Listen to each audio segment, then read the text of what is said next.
CCC News offers ads for budgets of any size, ranging from mom and pops just starting out to a well-established business with decades of work in our area. Get in front of our 100,000 unique readers every month with your goods and services at just the time customers are looking for your help.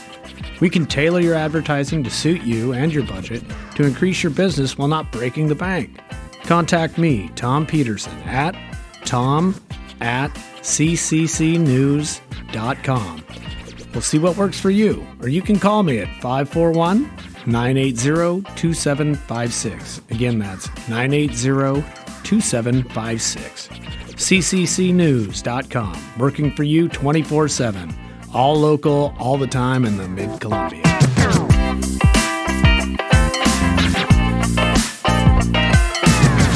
Welcome to What's Up the Dalles. Today we have Cynthia Kortge with the Dalles Main Street and special guest Steve Light with Freebridge Brewing down on East 2nd Street. Thank you guys so much for coming. How was your holiday, the New Year's, all that? It was great. Can you believe it? We're already in 2025. No, it's crazy. Here it comes. I cannot believe it. It's really crazy. I can't believe. I mean, back for the new year, I feel we took a little break. Yeah. Everybody had the holidays and that kind of thing, so that was really good. But ended 2024 with a bang. We had a really great holiday shopping season downtown. It was Good. really well attended. Yeah. So it was great. Now we're just trucking through the new year. Right on. Exciting stuff. Yeah. Yeah. Yeah, you pretty busy over the holidays, Steve? Busier than we anticipated. Yeah. It was great. Yeah. Man, what's your most popular pizza there? I love the Freebridge. Oh, the Gamesman. The Gamesman. The Gamesman. All meat, all night. All meat. Meat. Tabasco County. Yeah, right? 100%. Well, that's my daughter's favorite. Every time we come to town, we have to go get that one. So, 100%. That's our favorite too. so Cynthia, what's going on? Oh, well, we've a lot of things are going on. We haven't been here for so much, and I had a lot of fun actually kind of perusing the social media and seeing what's up and what's happening. I do have to give a shout out to my nephew. It's his 11th birthday today, James McManigal. So a little happy birthday to him. Right, happy birthday, That's James. exciting. Like I said, we ended 2024 with a bang. The Sip and Shop was a huge success for us. We did that like the couple weekends before Christmas and the final end, but the shopping season was really great. So the weather cooperated a little bit. Yeah. That's always helpful when you That's don't have right. to fight the snow. We got that little really pretty, just enough that it wasn't impossible to drive in. Yeah, right. So that was lovely and had a little bit of white Christmas, but that was great.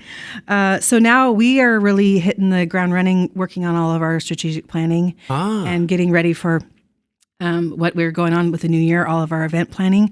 Okay. We're really excited to announce that we're bringing First Fridays back for the full year. Ooh. We're not even going to start. We're not going to wait and start in this spring. We're going to start actually February 7th. We're going to start in February. Oh, okay. And have one every month along with some other special events throughout the year. That's a great idea. Yeah, it's going to be great.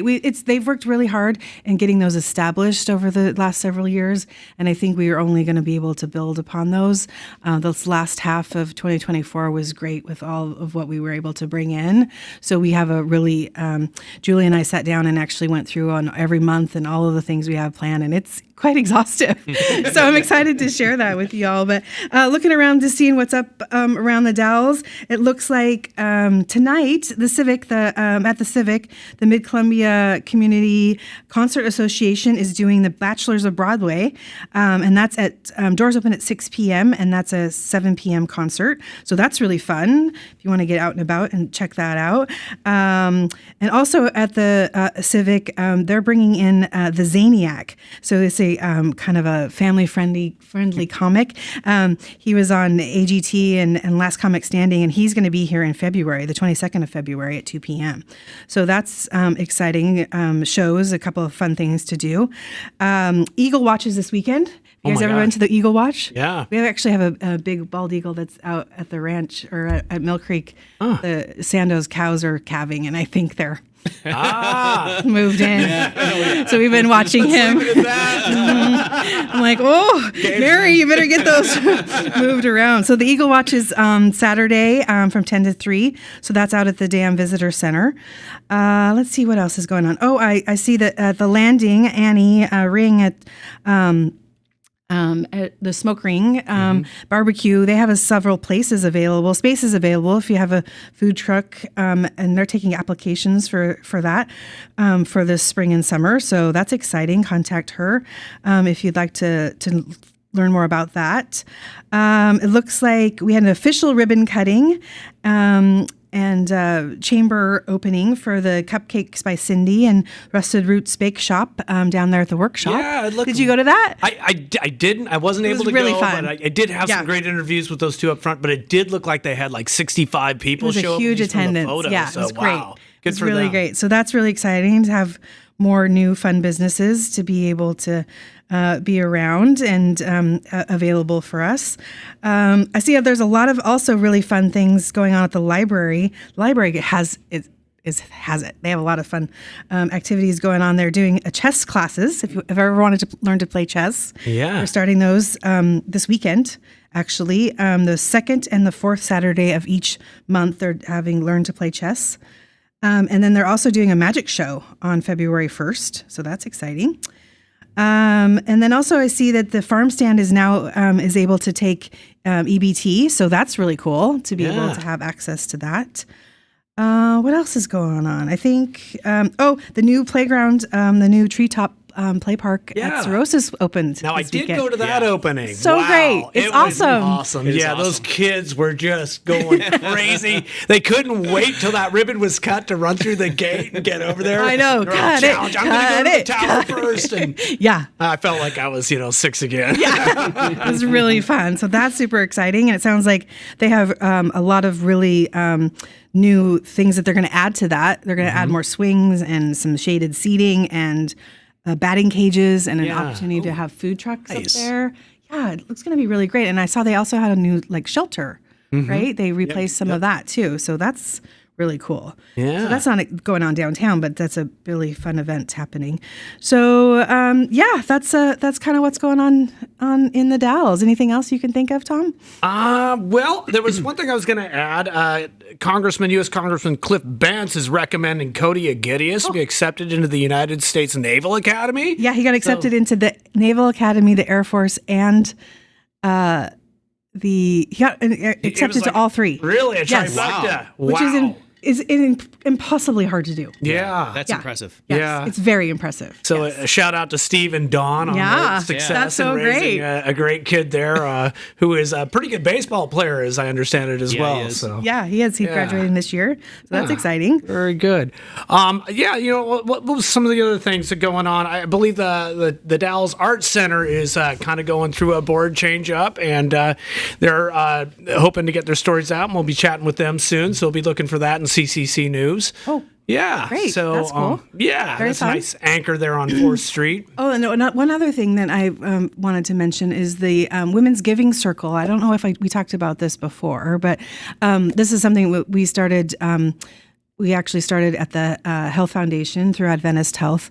I think this is our 6th year of giving. And basically, it's a group of women that we just gather really informally and pool our money and kind of look around to see what charity we're feeling like or what local agency or that is really has a need. Yeah. It's not something that's really formal. It's not something that you have to have it's an application for or anything like that. So the goal of is to really give a large gift and make a big impact and kind of be a surprise. Nice. So this year, our group decided to award Wonderworks, a children's museum, with $15,000. Oh, wow. So they received that last week as a very big surprise to them. So a little bit of a windfall. They've had some struggles over the last couple of years.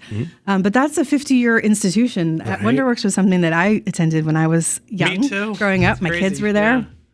And, it's a wonderful, wonderful organization for this community. And so it was our hope that was something that we could keep going. So we're excited to be able to honor them and keep that good work continuing into the future. So Merry Christmas to them. Yeah, Merry Christmas. And making great. those kiddos happy. That's awesome. So Steve's here to join us today to talk not only a little bit about Freebridge and kind of how... how did you get to the Dalles, Steve? Tell us. How did you get to the Dirty? It was, it was actually something that both my wife, who's also 4 or 5 generations here in the Dalles, we've wanted to come back to her roots. We came up here and bird hunted and big game hunted while we were living in Bend. And an opportunity came that we could move into the original ranch house. It needed a little bit of more than just lipstick. So we moved in and we set forward on kind of rehabilitating it. Okay. And the story kind of continued from there. We noticed that the Dalles had a thriving beer drinking community, but didn't have their own brewery and hadn't had one in more than 100 years. Yeah. And scratching our head, we're like, well, why not? Why not? Okay, everybody is here. Let's do it. So we set forth on putting together a business plan, and I guess it was in June of 2015, we took occupancy of the Mint building, which we fell in love with. Yeah. Yeah. I mean, an iconic building like that, almost turnkey from when Aaron Glenn was in that facility. So it was kind of a natural match for Freebridge to launch there, and launch we did. Yeah. Yeah. And now we're celebrating our 9th year. Wow. Yeah. So That's so I exciting. know. I can't believe it. I can't believe it either, actually. It's always a fun stop when I have family in town. We always come down and try all your different beers. It's humbling, the support that we have locally. Yeah. We just had no idea that we were going to do the things that we've done today, especially facing, fires and Pandemic. weather and a pandemic. We feel like, we puff up a little bit that we actually survived all that and thrived during those time periods as well. And it just a commitment from the community and the support that we had gotten. It's like I said, it's very humbling. Yeah. Yeah, that's so exciting. Yeah. Really exciting. So have any future projects or plans or anything that you're working on? We definitely have future plans, no doubt. We are we're constantly expanding our menu, creating more revenue streams outside of the brewery itself and the pub, adding equipment to our brew floor. Right now, we are just about at capacity with our capabilities, at least in the current building. So we're starting to think about what is the next big step for Freebridge Brewing. Yeah. We love the Dalles. We're fully committed here. But we know that we have a bigger, brighter future ahead of us, and we're working towards it. It impressed me how quickly you got cans into local convenience stores here so that I could buy a local beer. Right. It's pretty awesome. And Tom, a lot of that started simply from the pandemic. We lost all of our draft accounts out there, and we have a cooler full of kegs of beer that we were scratching our heads like, well, we can't dump this, but we don't have any place for it to go. So the next logical step, and it was something that was actually on our horizon, was to go into small package, but not taking 5 SKUs immediately and jamming them out there into the marketplace. Yeah. But that's what we did. We brought in a mobile canner, and we basically took everything out of kegs and put it into cans and created a labeling program, and away it went. And as scary as it was to do it, it was a necessity for survival, it seemed. And we wanted to survive. We have staff that needed to stay employed. They have mortgages and car payments and kids. And we knew that we had to do everything we possibly could to keep the doors open, to stay relevant in the community, and serve the population that loves Freebridge beer and pizza. Yeah. Yeah, what a great use it or lose it kind of story. It's like, I got this beer sitting here, I got to get it. How do I distribute it? You know, it's not by tap anymore. We got to get it into a can for a while. And now we're in 144 different locations kind of throughout Washington and Oregon. Do you self-distribute? We do. Yeah, we're a self-distributor. Yeah. And what it does, it allows us to have greater control over placement, quality of product. So we know how the beer is being handled in every instance that it goes out into the marketplace. It's a lot of effort for us to manage that, but we're pretty docile and we're capable, and so we feel like that's a good foot forward first. Yeah. Well, what's your number one? I've just got to know. What's your number one seller? What goes over the best in the retail stores? The dirty. The dirty juice is an IPA. It's our juicy IPA. It's been our flagship beer for, I think, 7 years now. Yeah. It's won awards. It's very popular. It's kind of that quintessential IPA that boasts all of these beautiful tropical flavors and citrus flavors, and really nice and easy drinking. I would consider it pretty approachable for all beer drinkers. Yep. And it's the dirty. Yeah, right. Which is the best. Right? Yes, it represents. I love it. That's So there my are favorite these part. two groups: people who embrace the dirty. Yes, you have to like, embrace "Why it. did you do that?" It's a loving nickname, and it's very important to embrace it. Yeah, It is. It's only culture, right? Only good things. Yeah. Only good things. Yeah, cool. I love the Chili Willy, by the way. That's my number one. Yeah. Yeah. That's good. That's really good. Okay, so I digress. So exciting. Yes, for sure. So we also some of the Main Street things that we have a chance to talk about, and Steve has been working with us just back and forth. Yeah. Were you over on the board for Main Street or no? You were just doing some committees and Just committees, just helping out where I could. Yeah, where we can bringing back the Brew Fest. Yeah, oh yeah, absolutely. We've been a big supporter of Main Street since the inception of Freebridge Brewing in town. They were very, that's when Matthew Klebs was the director of Main Street at the time, and it was just such an exciting group, and so connected with downtown businesses. Mm-hmm. Yeah, and things that we can do to support each other moving forward there. Yeah. And what that means. One other thing is to talk about is the new Federal Street Plaza designs. Those were released this week. It looks like the city's looking for public feedback for those, and it looks like you're hosting an open house for that. Is that correct? Yeah, February 12th. Okay, February 12th. So that's from 5:30 to 7 p.m.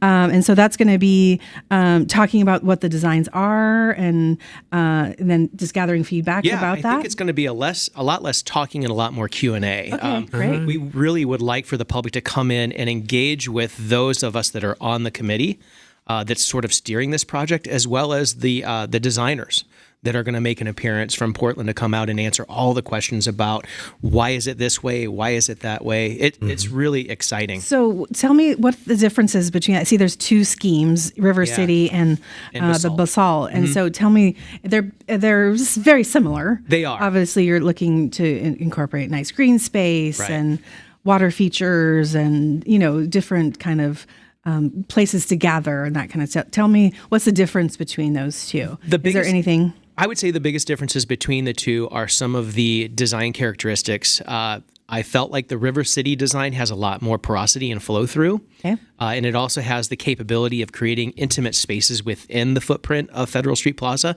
Basalt tied in a lot of characteristics geologically from our area, which we loved. It had more of a monolithic feel, if you will, or columnar basalt. Correct. And we went to, we would really like that to be present in the River City footprint. Combining these. Yeah, combining the two. And also the basalt has rigid canopy structures. And the biggest benefit of the rigid canopy structures is that they provide shade immediately. We don't have to wait for the canopy of a tree to mature enough where it creates viable shade and protection. So we're also looking at the potential of moving some of those rigid canopy ends. They may not be permanent. They may just be until the canopy is mature enough. But those are some other design elements in basalt that we really liked. Right. Yeah. They're both really great. I mean, I like the flexibility of it. Yeah. I like to be able to see that you can, host some sort of outdoor market options, but you're not tied to that. Correct. And you don't have to really have that rigidity of making sure that that's what it's always going to be and always going to be set up that way. It has a lot of really good flow for both of them. Yeah, and the plaza isn't designed to compete directly with the Lewis and Clark Park. The Lewis and Clark Park has its own vibe. Right. It's going to be a large-scale festival venue where the downtown Federal Street Plaza is more intimate. It's going to have some great programming, so it will have options for small festivals, possibly some farmers markets or craft markets, and being located directly in the middle of downtown. Yeah, it's really the heart. It's really the heartbeat. It is. It's kind of a nice return super to great location. Kind of downtown centric stuff. Yeah. Like in Walla Walla, they have one. A beautiful one in Walla Walla. Walla Walla is one of my favorite. Like when they did their new courthouse, they made sure to ensure this kind of center market area, and it does attract folks and vendors, and you get a lot of interesting things. And public space, like it's just always great to be mingling with different people, getting different ideas. And and one of the biggest challenges of the Dalles, and you know this better than anyone with a business right on 2nd Street, is that that's a highway. It is, essentially. And that's always been a huge challenge for the downtown traffic, as it were. But if you can create a better sense of place where you want to, let's walk to this plaza. Right. Let's have a place to go get an ice cream cone, or at Shannon's, and be able to walk over to the plaza. That kind of thing too is really, it creates. You just feel like you have more options. And we have great walkability downtown. Yes, it's so nice. It really is, and I think we don't even take advantage of that compared to like Hood River. Right. You're hiking up hills down over there. It's a trek, man, and this is nothing. This is really great. Yeah, you have to train actually before you go to Hood River to shop. You do. Yeah. Possibly take some oxygen with you. Yeah. That's great. Yeah, and having some of the facilities that will be there, like the splash pad, for instance. I'm just so excited about seeing all these kids out there in the summertime in August when it's 108 outside. Yeah. Frolicking in the splash pad. And having the swings. Yeah. Those, and the really cool basalt benches. Out of not necessarily something, traditional park bench, but something that's more we really are convinced natural. It's going to it's beautiful. Really well done. I'm very excited about it. So everybody would love to hear. Everybody would love to hear the feedback. You can preview all those designs too. The best place to probably find that is at the City of the Dalles website. Yeah. I would say they also have that posted on social media. I know Matthew's been doing a lot of weekly updates with what has going on with the city to kind of keep everybody bite-sized information. There's a lot going on, and it's hard to keep up with. And you'll be able to view them as well. The committee is going to be putting together some poster boards that will be on display at some locations. I think Farm Stand, Freebridge. I think the Last Stop might be hosting one as well. We're just kind of looking for places that have probably the library and have good flow of folks from the Dalles, so they can preview them. Different demographics, and everybody's have an opportunity to take advantage of that. Yeah. That's super exciting. Yeah. That's great. And if folks are just hearing about this for the first time, just a little bit of background. So this is the site where the old Tony's Town and Country was. They're on Federal Street, and the city tore down that building to make space for a new structure, and then they're going to close off that portion of Federal Street, going from Second to First, to create this plaza. And the locals chimed in and said, "Hey, we want some more outdoor space. We want this local center." So they're moving forward with that. It's kind of nice. It's going to provide another space for us to have some great. And I saw in the design too, and because I know that there's an issue with the potential parking issues and that sort of thing. And I noticed they were restructuring a lot of what's going to happen with that. So that was very thoughtful part of the design as well, is to make sure that that's available and taking advantage of. I can't wait till we have a parking problem downtown. Me too. When I hear that, I gnash my teeth. I'm like, we don't have one. I know. Wish we did. I can't wait till we do. And another part of the Federal Street Plaza, it's going to be the terminus of the paved Route 30 historic highway bicycle trail that comes from Portland all the way to the Dalles.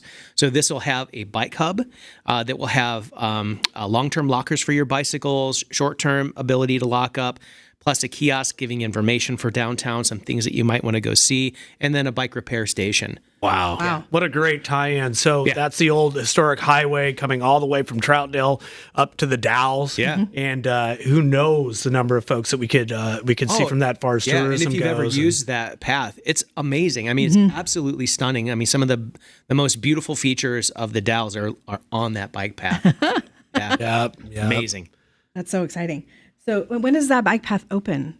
Well, the bike path is technically open. They've got it completed. Now we're just kind of working on how we negotiate getting people from, say, like the Discovery Center all the way down to the downtown business district. I see. And the plaza will be that anchor for that terminus end of it, so we can really promote it. So, so it'll tie into the Riverfront Trail. Yeah, so it'll tie into the Riverfront Trail. Basically, you'll come past, even better. You'll come right past the that's Lewis and lovely. Clark Park, and it'll be directed to come right into the plaza, which will be your launching point to explore the Dalles. Yes, that's really cool. That's going to be what a great central location. It's absolutely so fun. How awesome!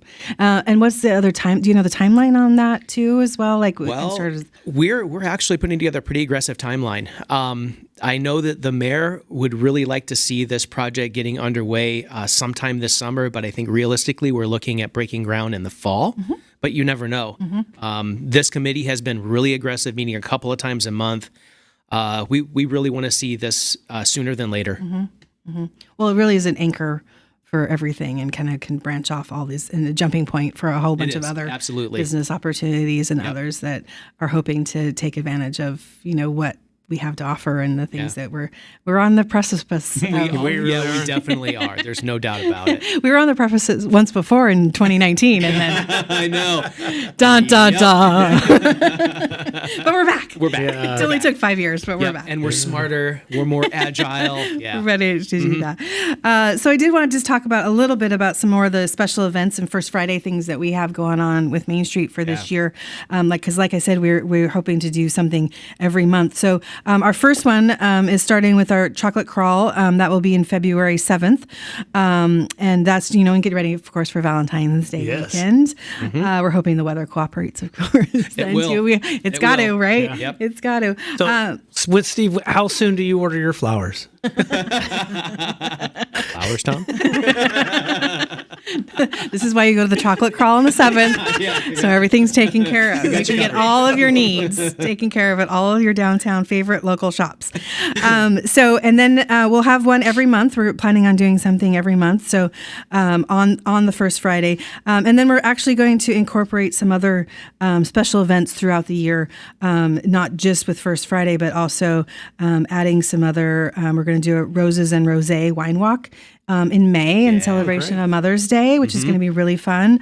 This year, the 4th of July falls on Friday the 4th, which is First Friday. So we should have some special events for that. It's going to be really great. And then also in 2026 is the 250th birthday of America.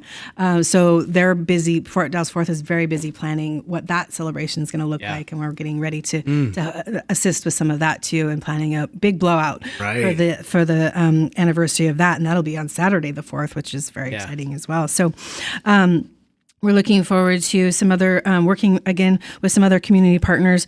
In September, we work with a back to school drive and shop for schools, dine out for schools nights with our the Northern Wasco County Education Foundation. We're going to do that September 5th.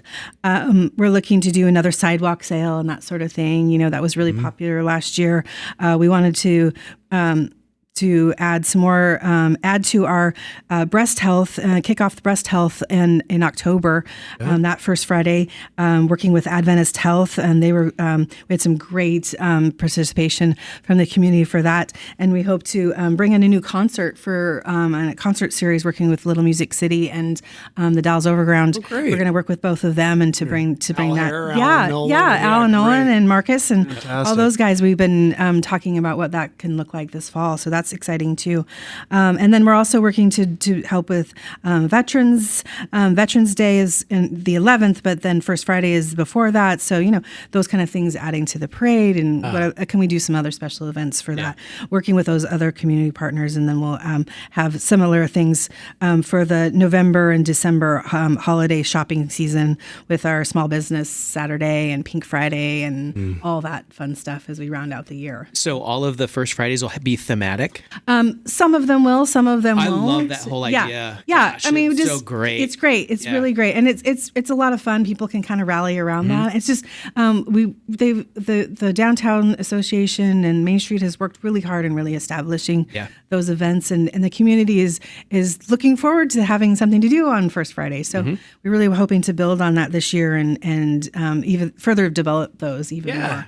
And bringing in a lot of different ideas. It's nice because that consistency's been developing over the past few years, and it's great to hear that you're going to take it up another notch. Yeah, it's going to be really fun. We're super excited about that. So, watch for more things to be moving forward. We're, of course, looking for sponsors and that sort of thing, too, if anybody wants to help us with that. But, the Dalles Main Street's looking for sponsors? Yeah, the Dalles Main Street's. It just helps us defray some of the cost. Where we're trying to do these events is, our goal is always to, how can we get people to shop downtown? How can we get people, in the doors? How can we, what's that draw for them? And so it helps us. You're a nonprofit 501c3 that is always looking to leverage the that community, but also you need support as well to make that happen. So absolutely, volunteers. Volunteers. We need volunteers.